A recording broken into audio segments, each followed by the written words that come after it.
Well, hello ladies, my name's Beryl Emberson Nash from Bow Nash, and we are really proud of our ironing board cover, the Iron Slide 2000. And this actually sticks to your ironing board cover, so you're not going to have any strings or elastic to wiggle and work loose. It won't slip and slide all over the place. Fusibles and starches it's resistant to, and you'll find it very difficult to burn. Well, let's show you how to fit the Iron Slide 2000. It couldn't be any quicker or easier. Now, it comes initially with a piece of foam padding, so you've got everything that you need. And it comes in a rectangle. And what you're going to do is actually cut it so it's the size and shape of just the top of your board. And then a little piece of Scotch tape in a couple of sections will just hold it in place for you while we're going to stick the cover itself over the top. Now, the cover itself, again, is the rectangle shape. I'm working here on a regular ironing board. Normally they're 54 inches long by anywhere from 13 to 16 inches wide.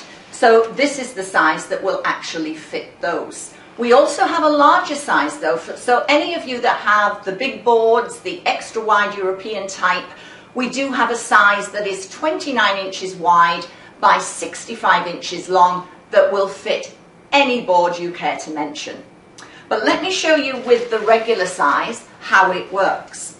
We're going to peel the backing paper away just a couple of inches. It's a bit like putting contact paper on your kitchen shelves, and I'm sure you've all done that at some time or other.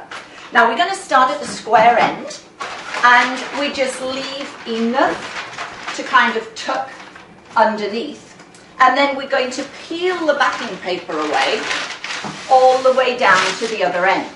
And what we're going to ask you to do is just smooth it as you go. Now don't worry about any of these wrinkles, ladies, because these are all going to disappear as we fit this to the board.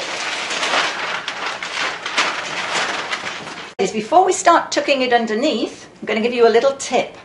Use a little craft knife, because if you use scissors, this is sticky and they might get a bit stuck together. So use a craft knife just to miter round those little corners, just so you can give yourself a nice, tight, secure fit. So that when you're going to tuck it around there, it makes your life a little bit easier, because we're going to tuck it underneath, pulling it tight as we go, and overlapping all of those little mitered edges. Now you can see that gives you a lovely, tight, secure fit all the way around that edge of the board. And then we're just going to head our way all the way along so we can actually tuck that underneath. And again, when we come to the toe, we're going to miter those edges also. Now here we are at the front of the board, and of course I've got some extra stuff I don't really need, so I'm just going to cut that away just so I can leave enough to tuck underneath. And again, remember when we did the back, where we just mitered a little bit so we could get a nice, tight, secure fit all the way around there? The same thing applies, and again at the sides, we just go around and tuck it underneath. Now that is so quick, so simple, it's really easy enough for anybody to do it.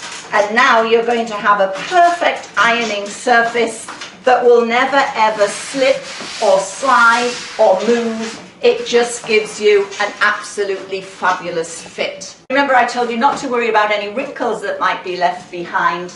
Well, all you have to do is run the iron over there, and those wrinkles will miraculously disappear. So it gives you a perfect ironing surface. Now you may be wondering a little bit about the iron shoe here.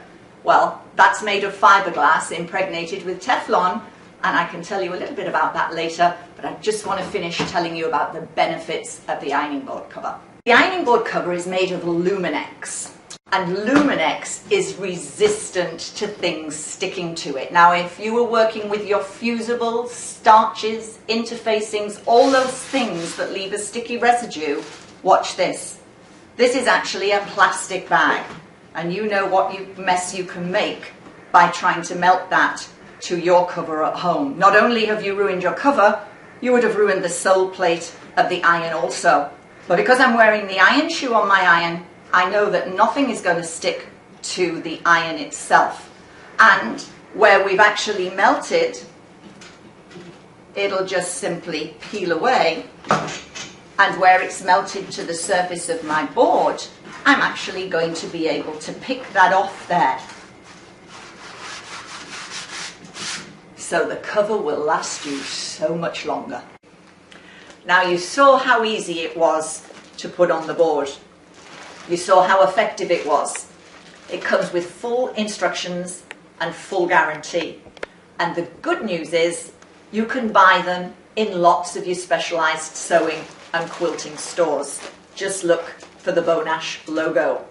And if you want to buy it right now, well, just go and click the order button below.